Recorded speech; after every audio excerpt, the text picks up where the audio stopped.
Kung gusto nyo ng matibay na running shoes, New Adidas Fashion, mabibili lamang sa halagang $1,299. I-click lamang ang link sa comment section. Nagpasya si Jimmy Butler na tapusin ang natitirang season sa ilalim sa kanyang kasalukuyang kontrata sa Miami Heat at hindi pipirma ng extension sa kanila o sa anumang ibang team bago ang kanyang potensyal na free agency sa 2025 ayon kay Shams Charania. Si Jimmy Butler ay lalaruin ang susunod na season sa ilalim sa kanyang kasalukuyang kontrata sa Heat. Sinabihan ako na hindi siya pipirma ng extension sa Heat o sa anumang ibang team bago ang kanyang opt-out sa 2025 free agency at ito ay nagpapaliwanag na walang plano si Jimmy Butler na humiling ng trade. Intensyon niyang maglaro gamit ito sa susunod na season. May pagmamahal siya sa Miami, nais niyang manatili sa Heat sa susunod na season kaya may natitira pa siyang 2 taon sa kanyang kontrata. Mayroon pa siyang $49 million sa darating na taon. Pagkatapos ay ang player option na $52 million sa 2025.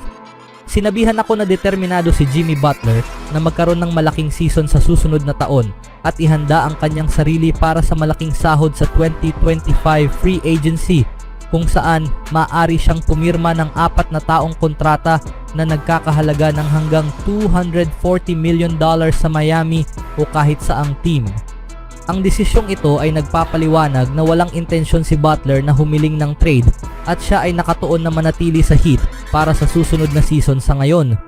Malinaw na may pagmamahal si Butler para sa Miami at nais niyang manatili sa team at wala namang interes ang Heat na i-trade siya sa kabila ng mga spekulasyon. Ang desisyong ito ay nagbibigay din ng flexibility at leverage kay Butler. Matapos mag-average ng 20.8 points, 5.3 rebounds at 5 assists noong nakaraang season, determinado siyang magkakaroon ito ng mas malaking epekto sa 2024-25 season. Ang kanyang performance ay makakatulong sa Heat na makabawi mula sa kanilang first round playoff loss sa Boston Celtics at mapahusay ang kanyang market value para sa susunod na summer. Samantala, limitado ang Heat sa kanilang kakayahang mag-offer ng extension kay Butler sa ilalim sa kasalukuyang collective bargaining agreement. Ang maximum na maaari nilang i-offer sa kanya ngayong off-season ay 2 taong extension na nagkakahalaga ng hanggang $113 million. Sa paghihintay hanggang sa susunod na summer, maaari makakuha si Butler ng mas malaki at mas lucrative deal. Ang desisyon ni Butler na hindi i-extend ang kanyang kontrata ay nagbibigay ng linaw sa Heat at nagbibigay daan sa kanila na mag-focus sa pagpapabuti ng team sa paligid niya. Nahihirapan ang Heat na dumagdag ng star power sa paligid ni na Butler at Bam Adebayo sa mga nakaraang season. Madalas na nabibigo sila sa kanilang mga pagsisikap na makuha ang mga top tier na talento tulad ni na Damian Lillard, Kevin Durant at Bradley Beal. Kailangan ng team na gumawa ng mga estratehikong hakbang upang palakasin ang kanilang roster at manatiling kompetitibo sa Eastern Conference. Sa huli, ang dedikasyon ni Butler na tapusin ang kanyang kontrata ay nagbibigay ng katatagan para sa Heat sa maikling panahon habang naghahanda para sa mga mahalagang desisyon at potensyal na pagbabago sa hinaharap. Kailangang matagumpay ang pag-navigate ng Heat sa mga hamon upang mapakinabangan sa epekto ni Butler at masiguro ang patuloy na tagumpay ng team.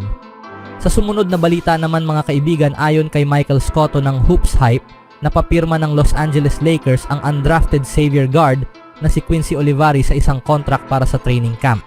Si Olivari ay may taas na 6'3" at nag-average ng 19.1 points para manguna sa Big East sa scoring kasama ang Musketeers noong nakaraang season.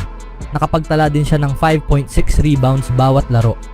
Sa pagtatapos ng season ng Xavier sa first round NIT loss laban sa Georgia, naitala ni Olivari ang school record para sa mga 3-pointers sa isang season na may 106 triples sa 34 games, isinulat ni Shelby Dermer ng Cincinnati Enquirer. Si Olivari ay isang honorable mention All-Conference selection at kalaunan ay pinangalan ng Second Team All-District 5 ng National Association of Basketball Coaches. Bukod dito, napili siya sa Division I East All-Star Team para sa 2024 NABC Reese's Division I College All-Star Game sa Phoenix. Ito ay isang maituturing na maliit na pagpirma sa isang linggo na puno ng malalaking balita para sa Lakers na nagsimula sa pagkuha sa former NBA shooting guard na si JJ Redick bilang coach. Pinili rin nila si Tennessee wing Dalton Neck gamit ang number 17 overall pick sa 2024 NBA Draft at si Bronny James gamit ang number 55 pick. Si James syempre ay anak ng Lakers star na si LeBron James. Hindi na kailangan pang sabihin pa na naging emosyonal si LeBron matapos piliin ng Lakers si Bronny. Hindi ko kayang harapin ang scrutiny at lahat ng mga bagay na pinagdadaanan niya sa kanyang edad, sa kanyang antas, kasama ang social media, sabi ni LeBron sa kanyang podcast kasama si Redick.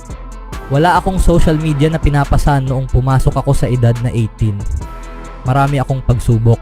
Marami akong bagay na nakapatong sa aking mga balikat at walang araw na hindi ko ito pinagdaanan, walang tigil na balita, sports shows, mga bagay na pinag-uusapan tungkol sa partikular na tao araw-araw. O mag-online ka o sa social media at X at Instagram at lahat ay maaaring magkomento araw-araw tungkol sa anumang nais nilang sabihin. Hindi ko naman kailangang harapin iyon. At makita siyang harapin ito ng may ganoong klaseng class at self-awareness at manatiling kalmado ay isang kahangahangang bagay talaga. Sobrang proud ako sa kanya. Speaking of signings mga kaibigan, sa pagtatapos ng 2024 NBA Draft at ngayon naman ay naghahanap ang mga teams ng mga undrafted free agents para sa training camp at mga two-way deals upang masuri ang iba't ibang players. Ngayon, inanunsyo agad pagkatapos ng draft ni Shams Charania ng The Athletic na napag-sign ng Golden State Warriors ang guard mula sa Virginia na si Reese Beekman sa two-way deal. Naglaro si Beekman ng 4 na season sa Virginia na may average na 9.5 points at 5 assists per game. Bagaman hindi kahanga-hanga ang mga numerong ito, nagpakita si Beekman ng malaking pag-angat sa kanyang huling season sa kolehiyo na may average na 14.3 points per game at 6.2 assists per game. Sumusugal ang Golden State sa pag-asang ang pag-angat ni Beekman ay indikasyon sa kanyang tunay na kakayahan bilang player na tiyak na maaaring mangyari sa huling bahagi sa mga karera sa college. Ang mga two-way deals ay mababang panganib na mga pag-sign, ngunit maaari pa rin silang maging napakahalagang pieces. Pinapayagan ng NBA ang mga team na punan ang 3 two-way slots at ayon sa ulat, gagamitin ng Golden State ang isa para kay Beekman.